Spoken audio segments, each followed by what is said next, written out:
ایک عورت کا شوہر روزانہ کسی نہ کسی مہمان کو گھر لے کے آ جاتا، بیوی کو کہتا اس کے لیے کھانا تیار کرو۔ شوہر کے روز کی اس معمول سے تنگ آ کر یہ عورت شکایت لے کر میرے اور آپ کے کریم نبی جناب حضرت محمد مصطفیٰ صلی اللہ علیہ وسلم کی بارگاہ میں حاضر ہوئی، رو کر شکایت کرنے لگی، یا رسول اللہ، میرے شوہر نے معمول بنایا ہوا ہے، روزانہ کسی نہ کسی مہمان کو گھر لے کے آ جاتا ہے اور کہتا ہے اس کے لیے کھانا تیار کرو۔ کڑکتی دھوپ میں مجھے آگ جلانی پڑ جاتی ہے، کھانا تیار کرنا پڑتا ہے، چلو ایک دن کے لیے تو مہمان آ جائے، اس کی خدمت کی جائے، لیکن اس نے معمول بنایا ہوا ہے، روزانہ کسی نہ کسی مہمان کو لے کر آ جاتا ہے اور کہتا ہے اس کے لیے کھانا تیار کرو۔ میں تو آگ جلا جلا کے خود جل گئی، آقا میں یہ تکلیف برداشت نہیں کر سکتی، میں یہ دکھ برداشت نہیں کر سکتی، یا رسول اللہ آپ کے دروازے پر آئی ہوں، آپ مجھے کوئی ایسا طریقہ بتائیں جس کو اپناتے ہوئے میں آپ کے فرمان پر عمل کروں، آپ کے طریقے پر عمل کروں، میرے شوہر کے اندر جو یہ عادت ہے روزانہ کسی نہ کسی مہمان کو لے کر آ جاتا ہے، یہ عادت ختم ہو جائے۔ میرے کریم نبی خاموش ہو کے اس عورت کی بات سنتے رہے، میرے نبی نے کوئی جواب نہ دیا، عورت کہتی رہی، سناتی رہی، میرے نبی خاموش رہے، میرے نبی نے کچھ بھی نہیں کہا۔ کریم نبی کے لبوں پر خاموشی دیکھ کر یہ عورت خود خاموش ہو کے واپسی چلی گئی۔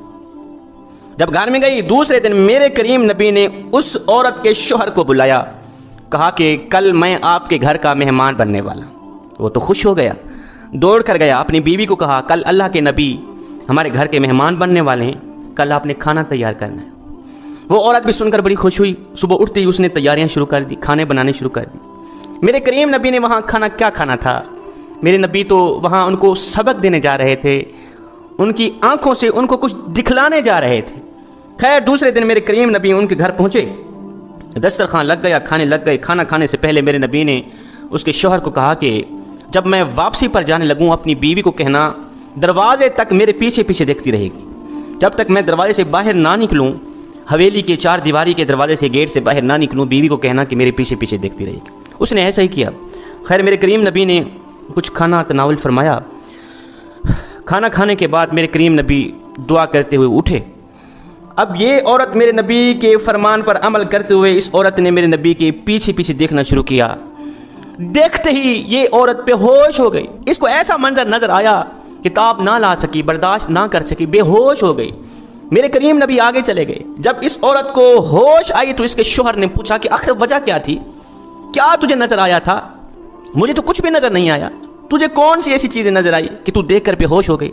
اس نے کہا جب میرے نبی کمرے سے باہر نکل کر حویلی کے چار دیواری کے دروازے تک جا رہے تھے تو میں نے دیکھا کہ نبی کے پیچھے سانپ، بچھو، کیڑے مکوڑے اور بھی کافی ساری بلائیں تھیں، نبی کے پیچھے پیچھے جا رہی تھی۔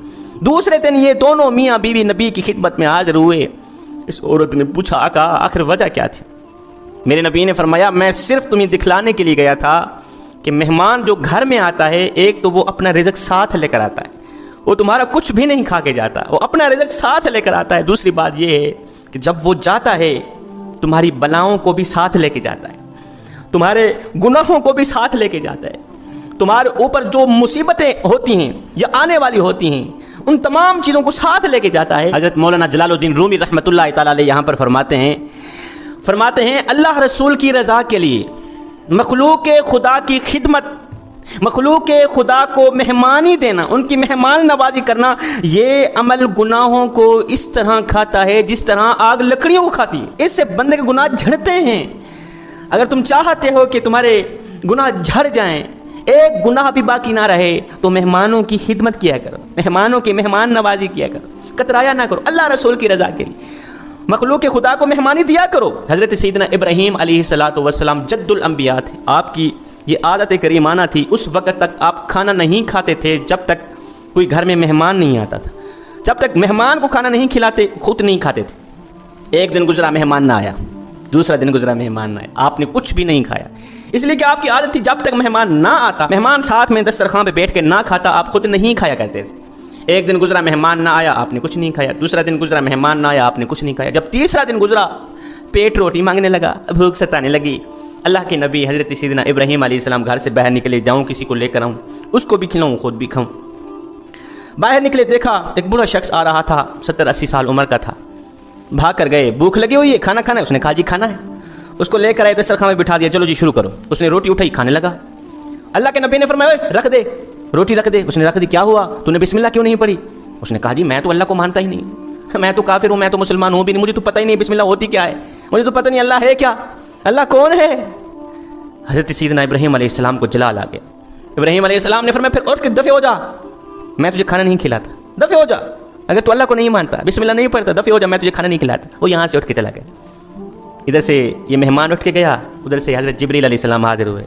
خلیل اللہ فرما رہا ہے تو نے ایک ٹائم کا کھانا میرے بندے کو دینا گوارا نہیں کیا، اس کا قصور یہ تھا کہ وہ مجھے مانتا نہیں تھا۔ ہائے ہائے ہائے، تو نے ایک ٹائم کا کھانا میرے بندے کو کھلانا گوارا نہیں کیا، اس کا قصور یہ تھا کہ وہ مجھے مانتا نہیں تھا۔ ابراہیم دیکھ تو صحیح، 70 سال سے میں اسے کھلا بھی رہا ہوں، میں اسے پلا بھی رہا ہوں، میں نے تو کبھی نہیں پوچھا کہ تو مجھے کیوں نہیں مانتا، تو مجھے مانے گا تب میں تجھے کھلاؤں گا، تو مجھے مانے گا تب میں تجھے پلاؤں گا، میں نے تو کبھی نہیں کہا۔ صاحب آپ کے محلے میں اگر کوئی شیعہ رہتا ہے، وہابی رہتا ہے، دیوبندی رہتا ہے، یا کوئی غیر مسلم رہتا ہے، اس کا حساب وہ خود دے گا، لیکن سنو اگر روٹی نہ ملنے کی وجہ سے رات کو بھوکا سو گیا تو اے بندے اس کا حساب تجھے دینا پڑے۔